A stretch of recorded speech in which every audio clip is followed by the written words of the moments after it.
Welcome back to the Emily the Mystic Show podcast.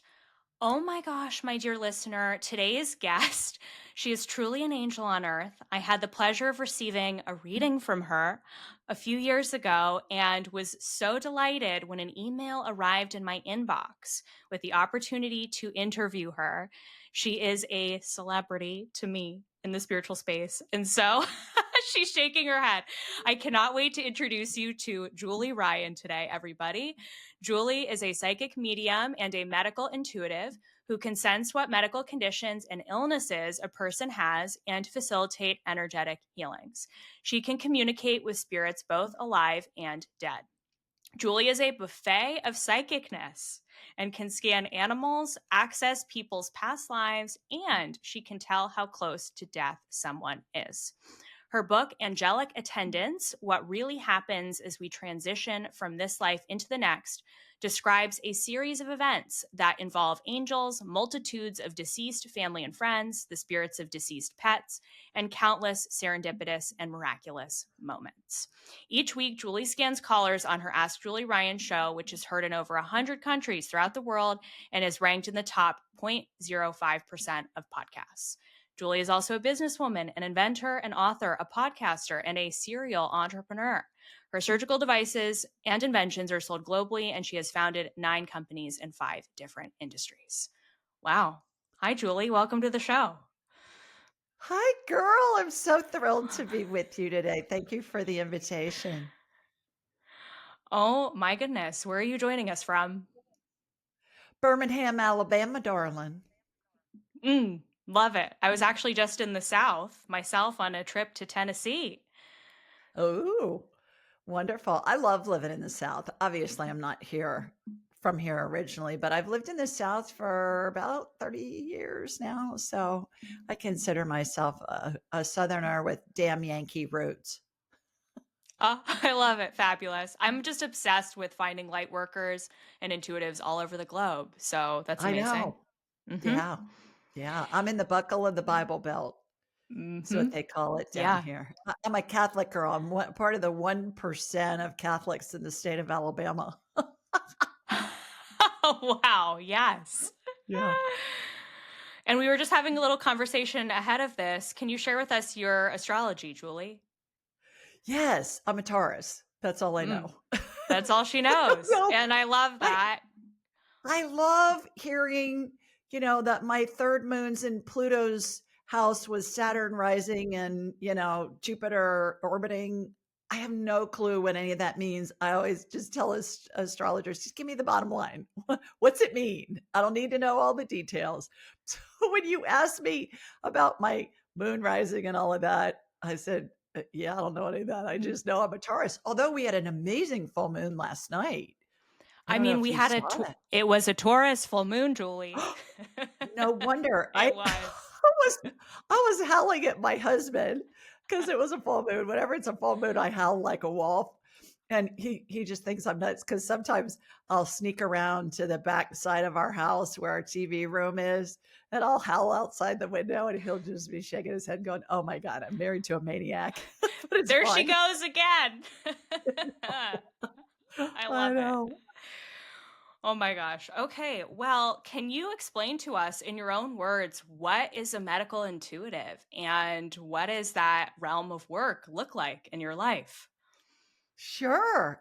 I tell people, Emily, and you know this, that I'm a businesswoman and an inventor who learned how to do woo woo, and I'm a buffet of psychicness. So, a medical, that means once you connect with spirit, you can do it all. And medical intuition to me is I'm like a human MRI. I can see inside people's bodies with their permission, of course. I don't ever scan anybody without their permission because I just think that's unethical and I'm not going to do it. And then I help facilitate energetic healings. It's spirit working through me and with me to help that person heal themselves. And that's what drew me into woo woo initially. I did not have dead people chasing me as a child, or if I did, I didn't know it, let alone what I would have Same. done with that information. I learned how to do all this stuff. I teach people all over the world how to do all this woo woo stuff. By the way, woo in Taoism means source. People think that woo woo is derogatory. It's not. It's very descriptive when you know that information. But what I learned, Emily, was once we connect with spirit, we can do it all. So people call into my show. I do a live show on Thursday nights at 8 Eastern, 7 Central, and 5 Pacific. That's just like a habit that I say. And we can talk to your dead grandma. I can scan your cat. We can scan you medically. We can do energetic healings. We can do past lives. We can talk to your angels, guides, get advice, whatever. And that's what I've found is that once you connect with spirit, you can do it all. Yes. Did you have a medical background or know anything about physical anatomy before you learned how to do this? No, I have a degree in communication from the Ohio State University. And I went right out of school into the hospital supply industry and I was a sales rep. And then I started my first company at 25 and invented my first device that was sold globally before I was 30. And so I on the periphery, helping people heal, but no, when I started seeing healings using DNA, I had to go I had to go look up all the nuances of DNA. I knew what it was, but I probably learned about it in the 4th grade, but I didn't remember what I'd learned. And I just read I figure if I can read, I can learn this stuff. And so that's what I've done over the years. Bought myself an anatomy book and I'd hear in my head, okay, that's a liver, but then I wanted to see a picture of a liver. So I got a full color anatomy book where I could look up what these different parts. I'd heard of a spleen, but I didn't know where it was and I didn't know what it looked like. And so that helped me early on. But I've been doing this for 30 years now. So I pretty much, I, there, every once in a while, there's a body part that I'm going, yeah, I have no clue what that is. And then I just ask spirit and I'll hear it's bursa. Okay. What's a bursa? And then I'll go look it up. It's part of the Oh my shoulder. gosh. Oh, I had no idea. You're learning new things every I day. know. I know. So, when did this activate? Was this something, did you have a spontaneous experience? Was this something that you learned? Did you work with a teacher? Like, take us through the journey. About 30 years ago, one of my girlfriends gave me a book called Anatomy of the Spirit by Carolyn Mace. And she called herself a medical intuitive. And I thought, well, what the heck is that? I'd never heard that term before. And I was interested in helping people heal, but on the supply side, to invent and manufacture products that surgeons would use or other medical providers in the hospitals. And so I wanted to know more, Emily. And at that time, we didn't have the internet yet, which sounds crazy to think about before we had the internet because we're all so dependent on it. And I went to a bookstore and I found a book called Hands of Light by the late Barbara Brennan, who was a former NASA physicist who parlayed very complex quantum physics concepts into understandable English and how to use energy to help heal the body, whether it be a human body or an animal body or whatever. And I wanted to know more. So I called her school and I said, do you guys have anybody teaching this stuff in my area? And lo and behold, they did. They had a graduate of Barbara's school who had opened her own school where I was. And she combined what she learned in Barbara Brennan's healing classes with Kabbalistic healing and some of her own stuff and came up with her own technologies. And I studied with her for about 6 years. And I, I didn't have any skills that I knew of going into this. It was just interesting. And family and friends said to me, why are you doing this? I don't know. It's just interesting. And they'd say, well, what are you going to do with it? I said, no clue. I don't know that I'll ever do anything with it. It's just fascinating. And I was being led, obviously. And so fast forward, Barbara Brennan came up with all this stuff 50 years ago. Fast forward now, I teach it in a weekend. The whole buffet of psychicness. Just had my big in-person training in Atlanta. We take over a hotel and people fly in from all over the world and we do an in-person training. I do one online in the spring and then I do one in person a year. And I equate it to we used to use carrier pigeons to communicate, and then we used the Pony Express, and then we used the Postal Service, and then we now communicate instantly via our technology. So, what took me all those years to learn, I now teach in a weekend, and everybody can do this. We all come in with the ability.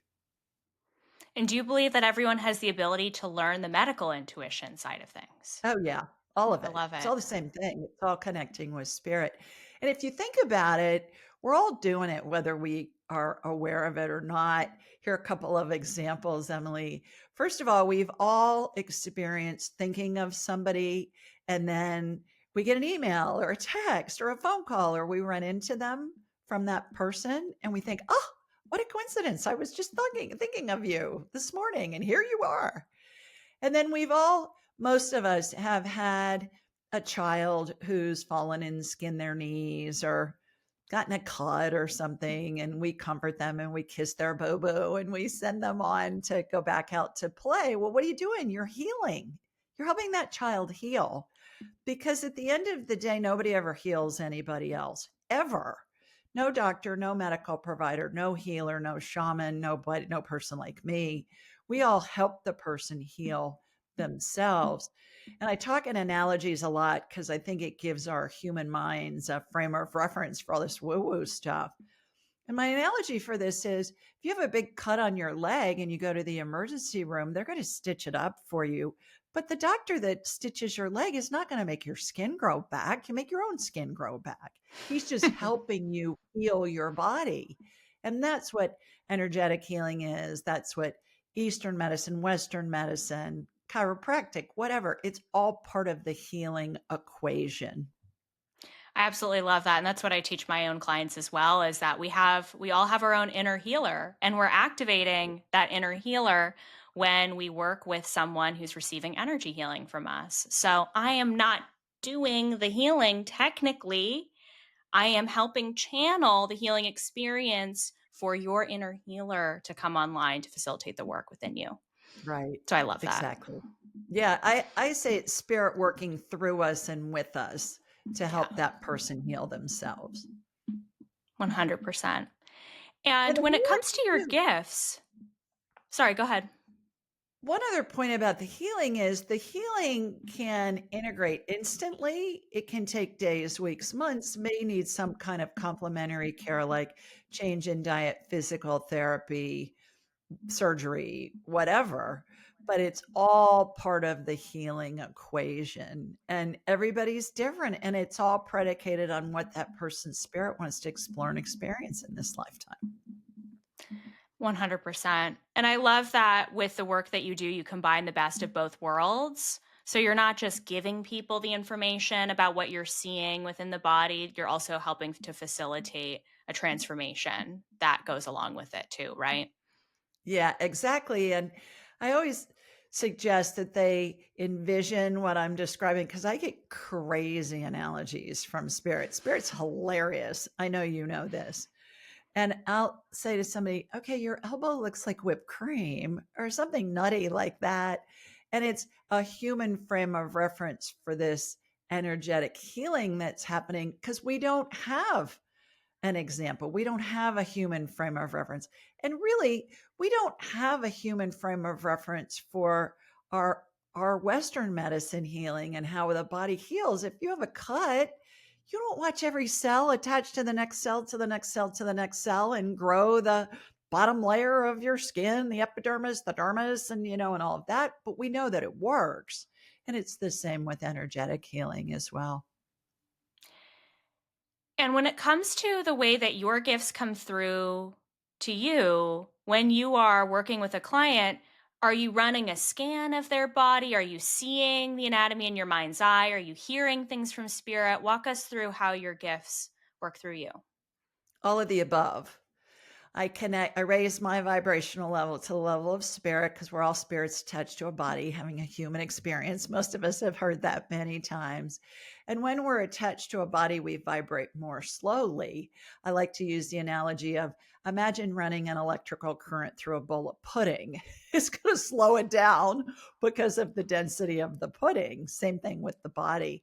So I raise my vibrational level and then I connect to the person energetically wherever they are. I watch a laser beam come from my body and it goes across a map or underneath the globe. Like if I'm going to Australia or whatever, it goes across oceans and continents.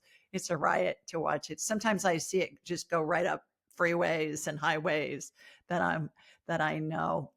And then I connect with them. I have a hologram of them in my mind's eye, and then I envision shooting energy from their feet up through the top of their head. And it's as if I'm looking at an X ray or a CT scan or an MRI. Something will be identified like, you got your left kidney is not functioning properly. And then immediately thereafter, there will be some type of energetic healing that I will describe to them.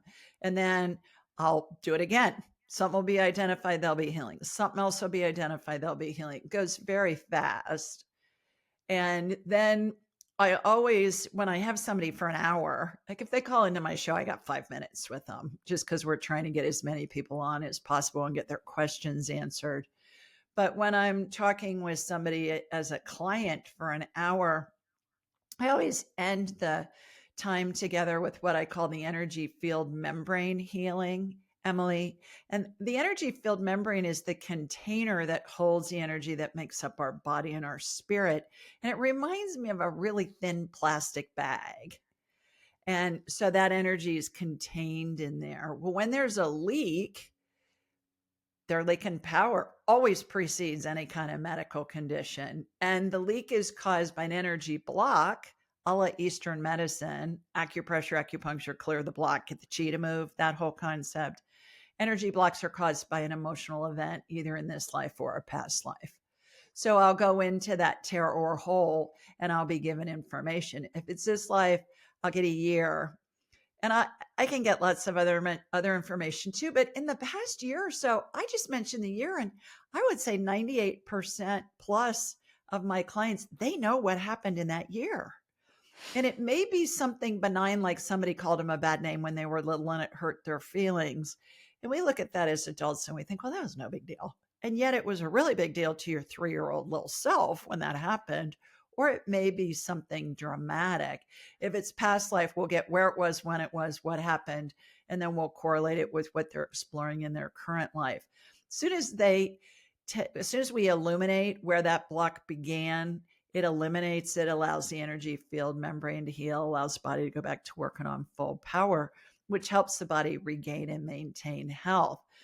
And my philosophy is we can fix body parts all day long, but if you're leaking power, what's the point? And there's always an energy leak 100% of the time before any kind of medical condition arises. So we fix that. It really helps the person heal their body. And it's fascinating what comes up in the past lives, in the current life. I talked to somebody this morning and the year was like 1965. And she knew, boom, she knew exactly what was going on. I went to a new school. We moved to a new house. I was in the 3rd grade. She didn't even take a breath.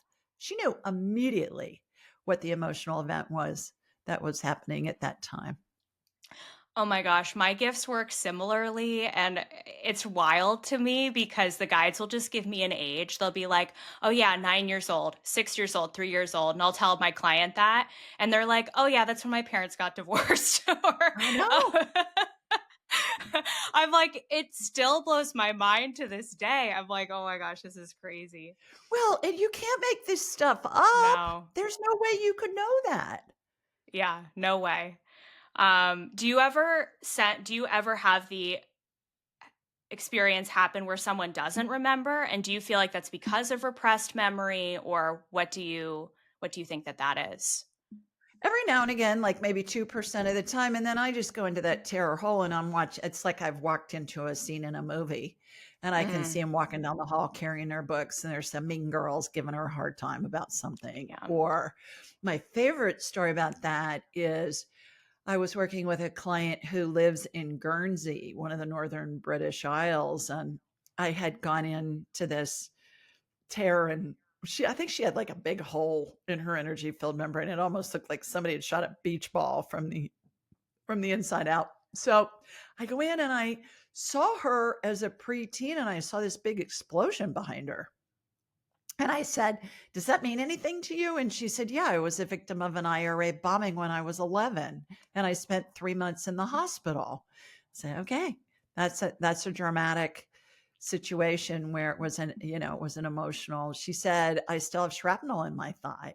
She told me she had gotten up on a park bench. They were at some big gathering, like a fair or something, and she said she turned sideways to look, and she said, had she not turned, it would have killed her. The blast would have killed her because it went in the side of her body instead of in the front of her body. And she said, I probably would have had shrapnel in my heart and it would have killed me. The scenes are amazing. I'll get a lot of information on past lives where we can corroborate and validate it with historic documentation online. And that is so fun when we get a So name and we fun. get where they lived, and we can look at census data, and they do that on their own, and then they'll usually email me back and say, "Oh my gosh, I found all this stuff. Here's where they lived, and here's where they went to school, and here's who lived in the house on that year." And again, you just can't make this stuff up. Oh my gosh, I know. I mean, I work with the past lives too, and the guides will tell me, and I'm just recalling this from my head, so I may be mixing up facts, but for just like as an example, something like you had a past life in the 13th century in Carthage. And I'll be like, 13th century Carthage? Like, what? And then I'll look it up online.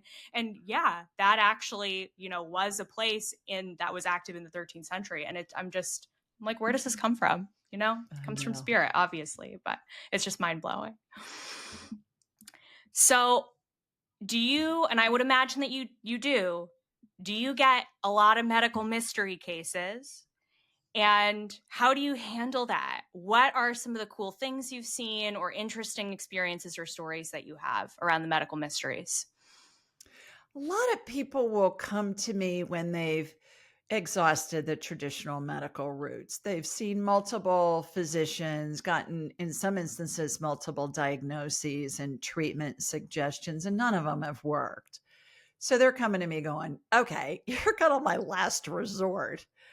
People even who never were exposed to energy healing before, but somebody tells them about it and they hear about me and then they schedule an appointment. But before I tell you one of my favorite stories about that, about a healing, my all-time favorite recommendation came from this guy who was a commercial pilot in Honolulu. And I always say, "Well, how did we get introduced?" And he said, "Well, my grandmother told me about you." And I said, "Oh, do I know your grandmother?" And he said, "No, she's been dead for 20 years." And I said, "Okay, how's that work?" And he said, Emily goes, "Well, she came to me in a dream and she said, 'You need to work with Julie Ryan. You need to talk to Julie Ryan.'" And he said, "I remember saying to her in my dream, 'Who the hell is Julie Ryan?'" And he said, "So then I looked you up online and I found your website. And that's why I scheduled an appointment." So I told him, I said, "Oh, that's great. I love it when dead people are doing my marketing for me. Isn't that right?" So I That's thought that was great. wild. I know. But a lot of the time, our Western medicine, especially, is treating a symptom and they're not getting to the core cause of those symptoms. And oftentimes there are multiple symptoms throughout the body that the doctors don't think are related, but the body's all one system. So of course they're related, but they're just not trained that way. So I see mold a lot, I see yeast overgrowth a lot, I'll see metastasized cancer, I'll see fungal infections that the doctors are misdiagnosing as cancer. One of my graduates, who's also a dear friend, she was on a safari in Africa and she came home and she has really bad cough. And she said, "Oh my God, what is with this cough?" I said, "You got a fungal infection in your lungs from breathing in something when you were on the safari." And so it went on and went on. She went to the doctor. The doctor put her in the hospital. They did scans. Well, she had lesions, I'm using air quotes, in her lungs. And they said, "You need to start on chemo tomorrow." And so she's calling me going, "What the heck?" I said, "Those aren't lesions. They're a fungal infection. You got to get them to get you an antifungal medicine." And so she asked for one. They said no. Now she's in the hospital as an inpatient at this point. And she just demanded it. She's a former nurse. She demanded it and they gave it to her. And guess what? She was released 2 or 3 days later, and the lesions in her lungs were gone because they were a fungal infection that was showing up as what looked like lesions, and it was a misdiagnosis.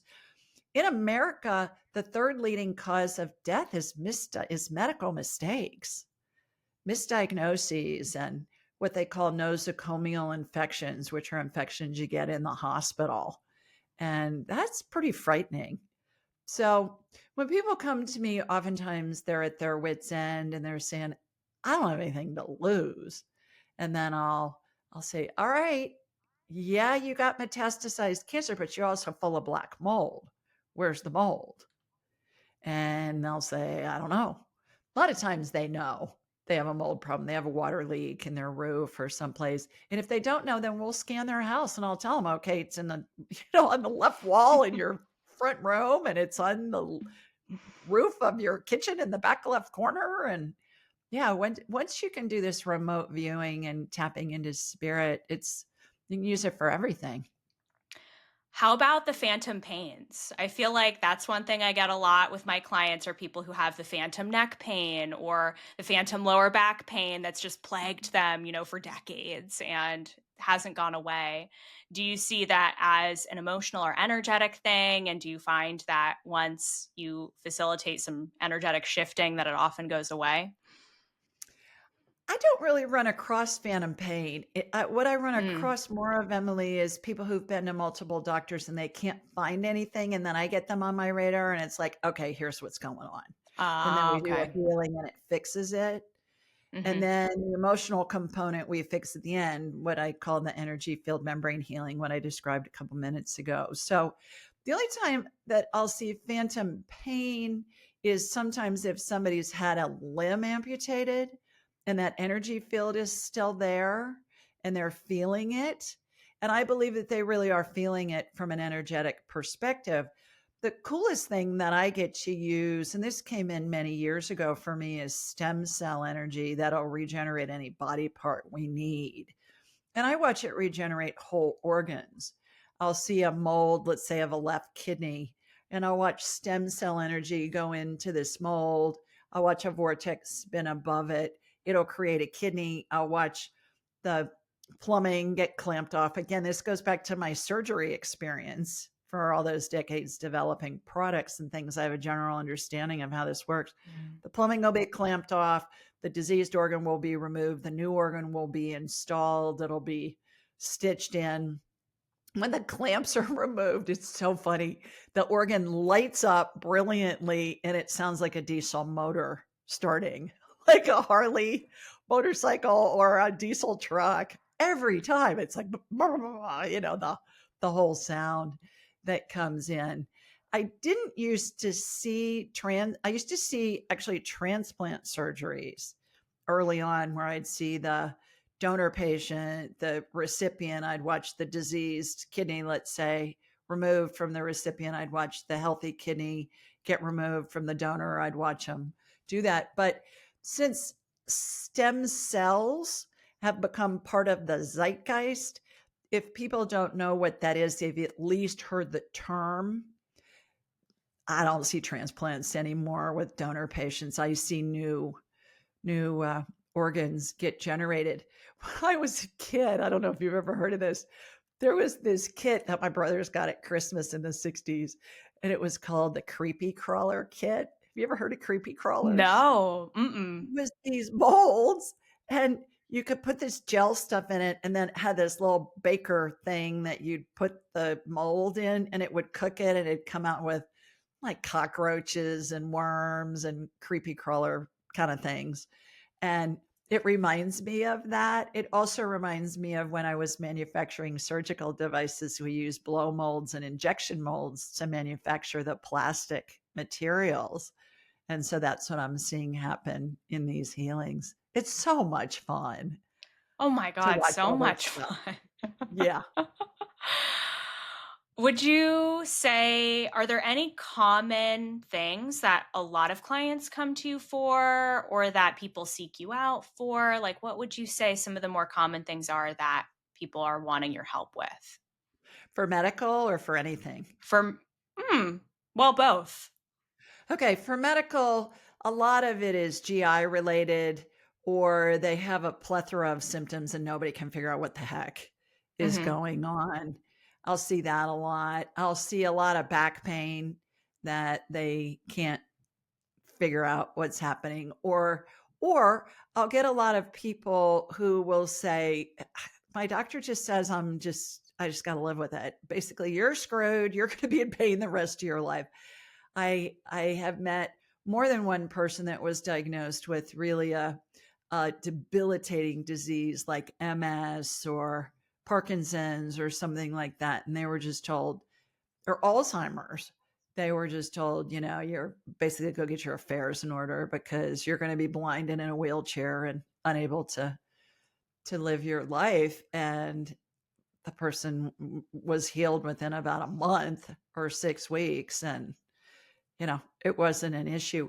One of my favorite stories, Emily, is about another graduate of my class. First time he came to me, this is before he took my class, he was diagnosed with early Alzheimer's, early dementia.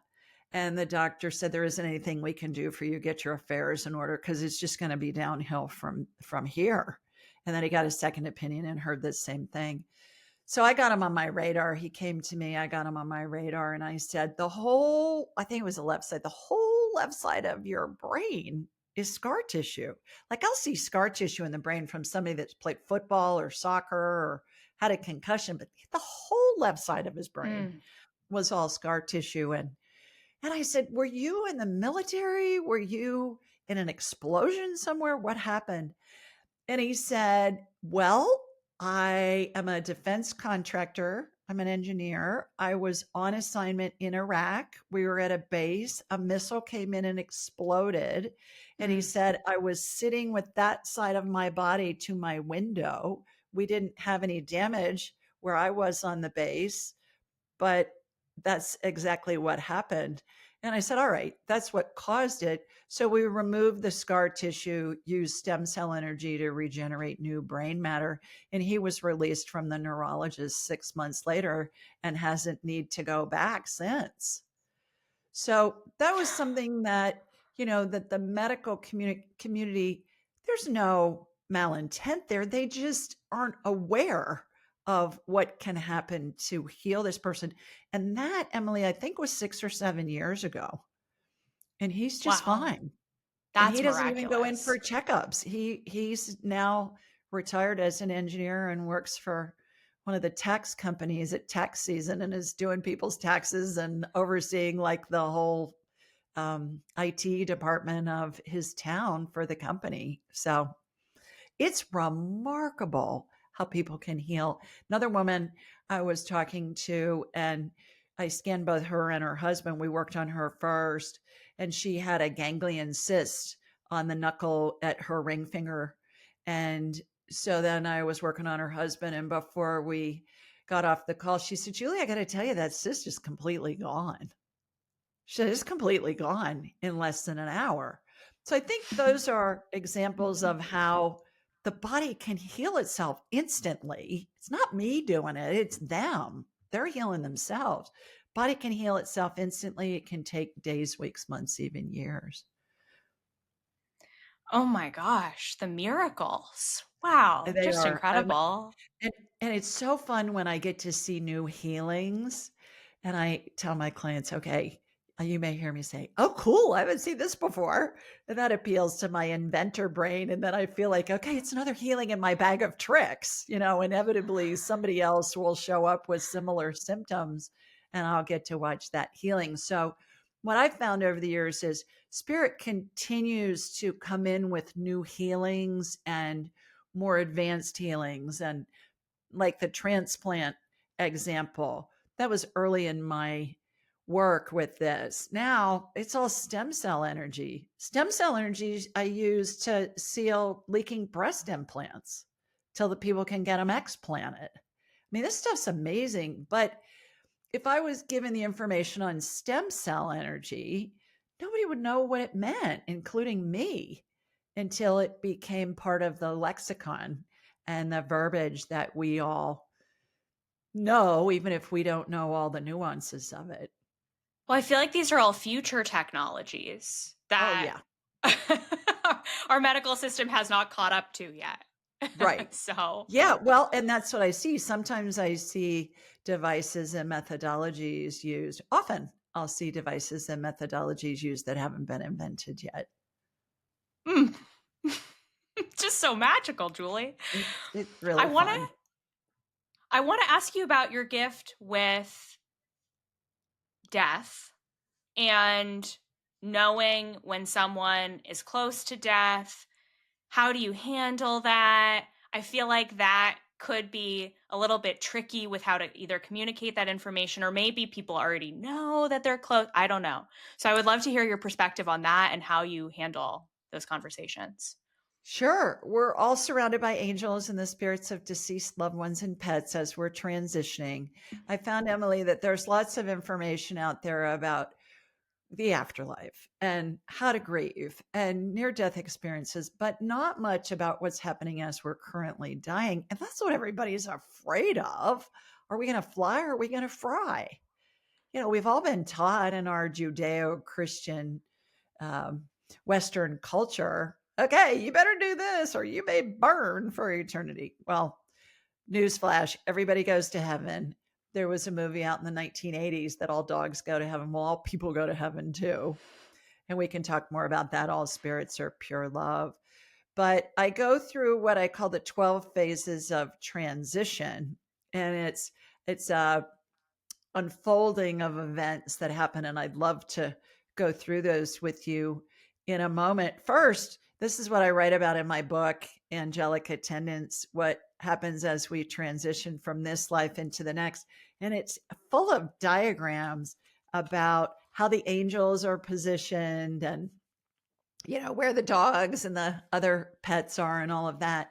So if anybody wants a free copy, just go to my website, askjulieryan.com. We'll send you a free digital and audiobook copy because we're all going to have a loved one pass and we're all going to be there ourselves one day. So this will be really helpful. May I share with you how the book came about and how I went public on this? Oh my gosh, please. Yes. It's kind of a 3-chapter quick story. So first of all, when I first saw this was when my own mother was dying in 2002, and I'd never been around anybody who was dying. And Catholic, at the end of every Catholic funeral is a prayer called In Paradisum. And in Latin, when you translate it into English, it means into paradise. And it talks about how your loved ones and the angels will greet you and lead you into paradise. And that's what I saw with my mom. And I thought, oh my word, I've heard that prayer a lot of times, but I really heard it at my mom's funeral.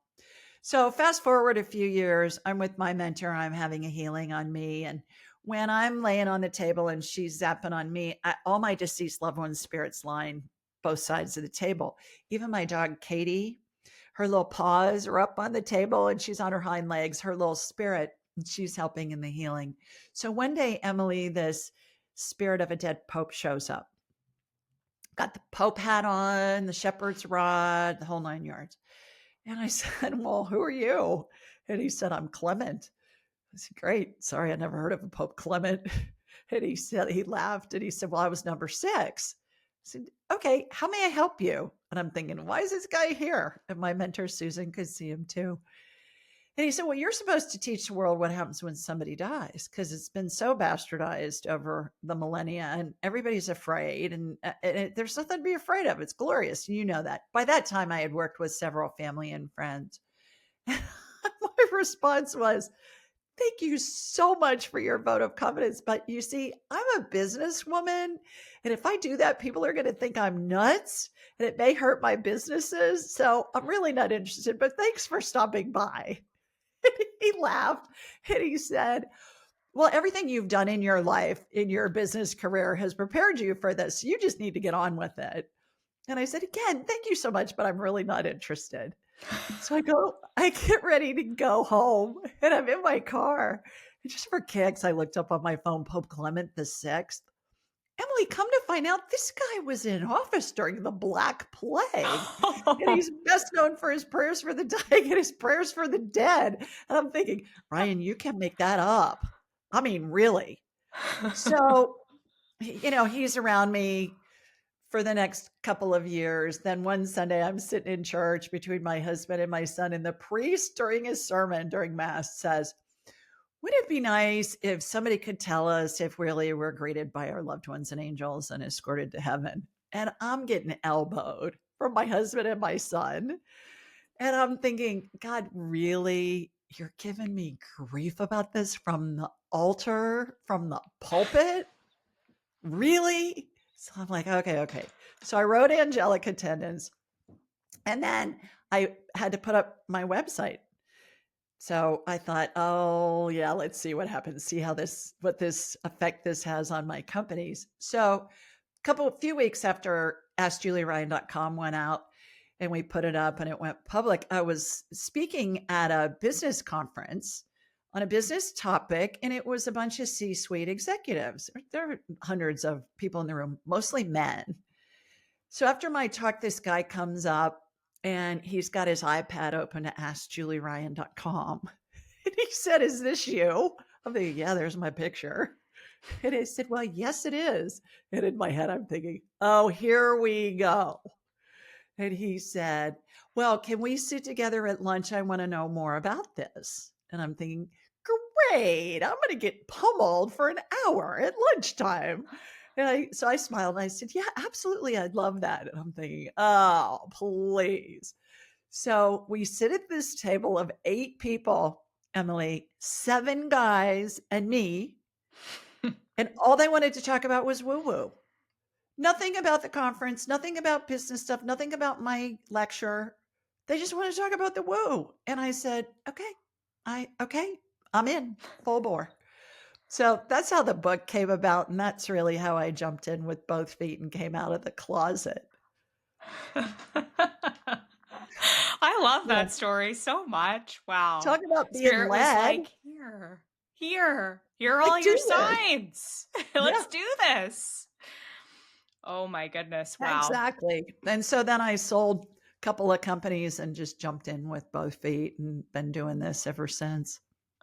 Oh my gosh, incredible. And do you talk about the 12 stages of transitioning in that book, or is that separate? Yes. In this book, in Angelic Attendants. And what happens, do you want me to go through a little bit of an overview of that? We would love it. Yes, please. Okay. When we already talked about that we're spirits attached to a body having a human experience. When the spirit and the body start to separate, the spirit hangs on to the top of the head in a cartoon caption bubble, similar to what the cartoon characters' thoughts or comments are. And then the deceased parents or the closest parental units to the person who's dying, their spirits show up. The mother shows up first, the maternal spirit. If my mother's deceased, if she was still alive, it would be my maternal grandmother. If she was still alive, it would be her mother. It's always on the maternal line. And then the paternal spirit shows up. My dad's deceased. If he was still alive, it would be my maternal grandfather. Goes back to the maternal line again. And then angels show up. And these are big old angels.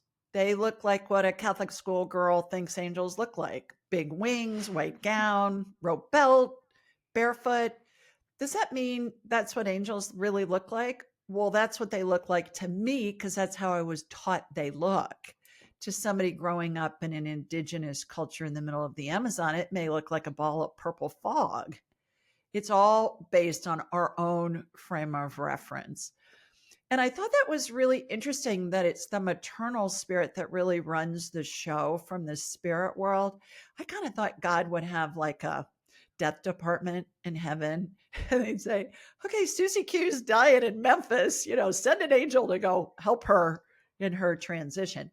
It's the mother's spirit that's bringing in the angels, bringing in the spirits of deceased loved ones and pets, which that really surprised me. And I've seen it now thousands and thousands of times. If somebody's adopted, it's the mother that raised them. If somebody is raised by a grandmother, or grandparents. It's the woman who raises that person. That's the one who's running this show from the spirit world. So there's that. Spirits of deceased loved ones come in from all lifetimes. They're dressed in period clothing. Like we'll have cavemen people there and Renaissance people and 1960s miniskirts and go-go boots people and others. There will be people that you can describe to the family or that you'll recognize if it's a person that you know who's passing, who's in the, the phases of transition. Pet spirits arrive, and it's really fun when there are barnyard animals there, and I'll say, "Did your grandmother grow up on a farm, or does she live on a farm now?" And they'll say, "Yeah, how'd you know?" I'll say, "Well, there's horses and chicks and ducks and pigs and goats and cows and stuff like that there." The other couple of other interesting nuances, there's 2 additional angels that show up midway through the 12 phases of transition, and they position themselves on either side of the spirit bubble on top that's attached to the person's head. And about phase 5-ish, 6-ish, their wings start to move.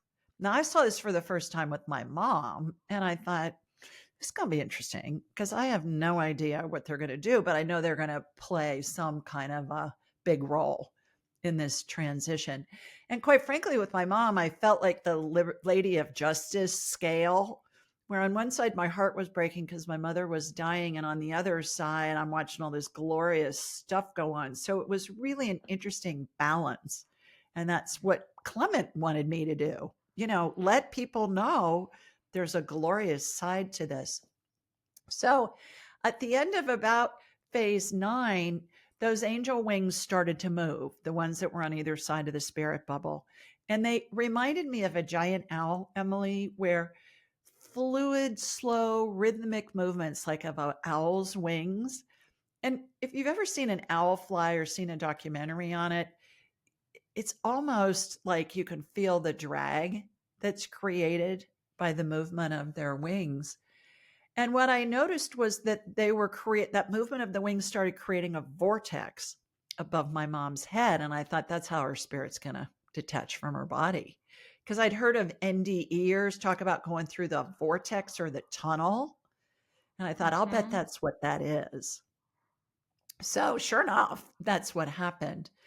And when I was writing Angelic Attendants, I was led to look up owl wings vortex. Come to find out, there's this aeronautical engineering phenomenon called the wingtip vortex. That is how the air goes over and under wings of a jet, of a plane, of a bird, of a bug, of anything that flies. And it creates a vortex underneath it that causes lift. And I thought, oh, for heaven's sakes, the movement of the angel's wings in the spirit world caused a vortex I could see, feel, hear. Felt like when you go through the car wash at the end when they turn the dryer on and all the water is getting sucked off your car, like in a car wash. That was the pull that it felt like. And I thought, okay, here's a spirit world phenomenon causing this aeronautical engineering situation where the spirit's going through the vortex to evacuate. And then those spirits take those angels, escort that spirit to heaven. And it's always up and to the right. And I thought, what's with that? Why always up and to the right? And I was given this talk at a Helping Parents Heal conference a while ago, a couple of years ago. And there was a physicist in my audience, and he came up afterwards and he said, I can tell you why the spirit goes up and to the right. I said, okay. He said, think about screwing a lid on a jar. When you want it to go down, you screw it clockwise. When you want it to come off, you screw it counterclockwise. You lift it up and to the right when you take it off. He said, so they're coming out of the vortex with an upward spiral. He said, it makes total sense that spirit's going to the right. I thought, I love it when science catches up with woo-woo. Right? I mean, this just connected so many dots for me. My mind is just. So two other interesting points, if I may share. Yes, please. Number one, 90% of people, university research shows, 90% of people see the spirits of deceased loved ones and pets as they're transitioning. 90%. We think grandma's hallucinating because of the morphine that hospice is giving her. No, she's not. She's seeing her deceased mother who died 40 years ago. That mother's spirit's in the room. She can see her, she can communicate with her. Number one. Number two, when I was writing angelic attendants back to the in paradisum, the prayer said at the end of Mhm. every Catholic funeral, I thought, where did that originate? And I looked it up, and what I learned was it began as a 5th century Gregorian chant. So I have to believe that people perhaps took till the 5th century till somebody was well educated enough that they could read and write. And back then, it was normally men living in monasteries and synagogues. It was the monks who were the scribes that were writing down stuff. And some little monk wrote that prayer, but everybody been able to see it since the beginning of time. And that's where that originated. And I thought that was really fascinating as well. And now I've seen it thousands of times, and all my graduates see it all the time too when they're working with a family who has a loved one at the end of their lives.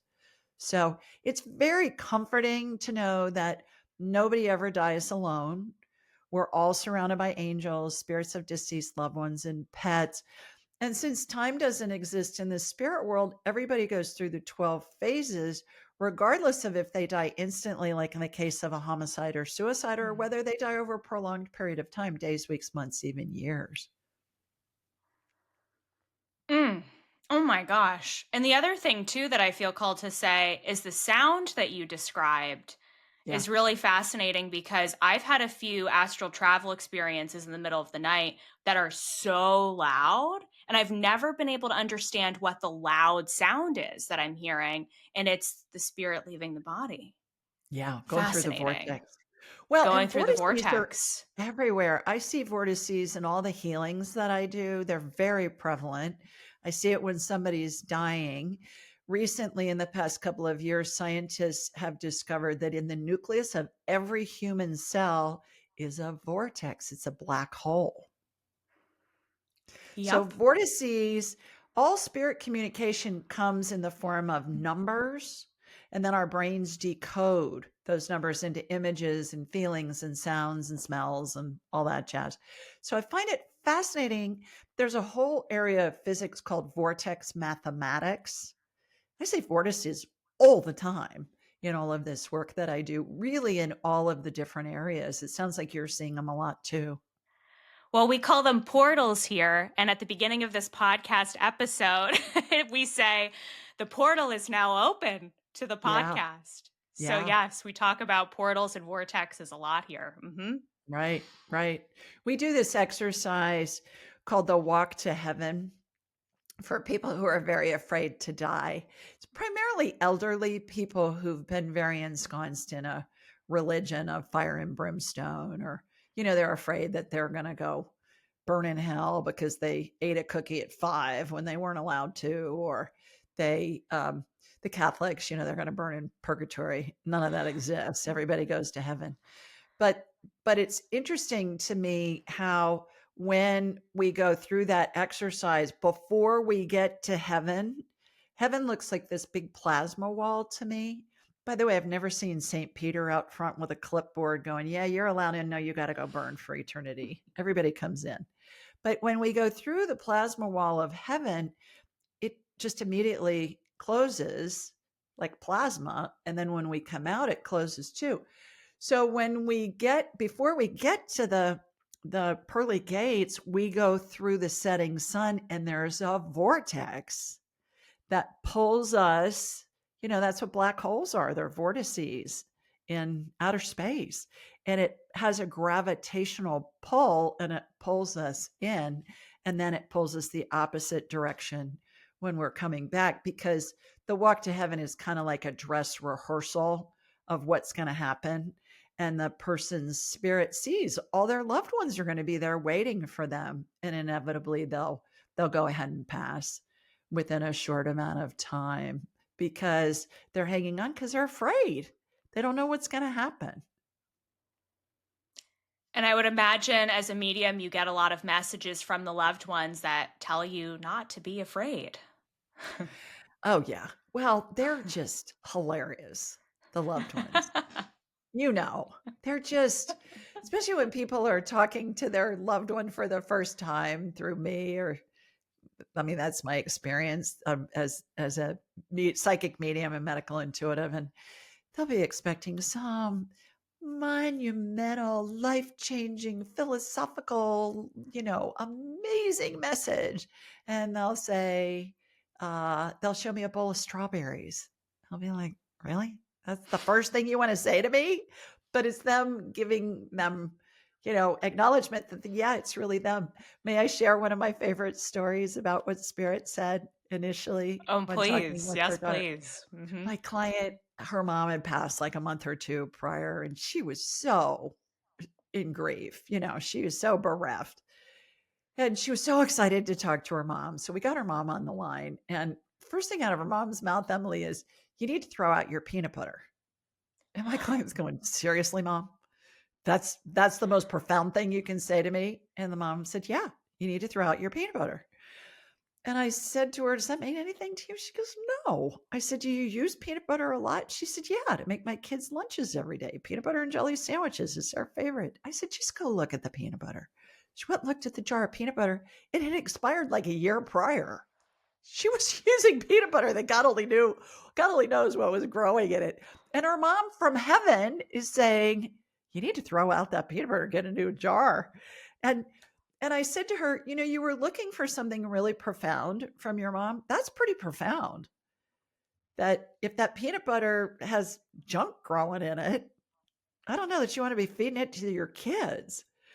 But it was just so funny. And then I have thousands of stories, as you do, I know, about things that they say. And I find that they want their family members to live a life of joy. They want to crack them up. They'll say something funny to get them laughing and help them, with their grieving process through their humor. And humor's joy, it's love, it's a high vibration.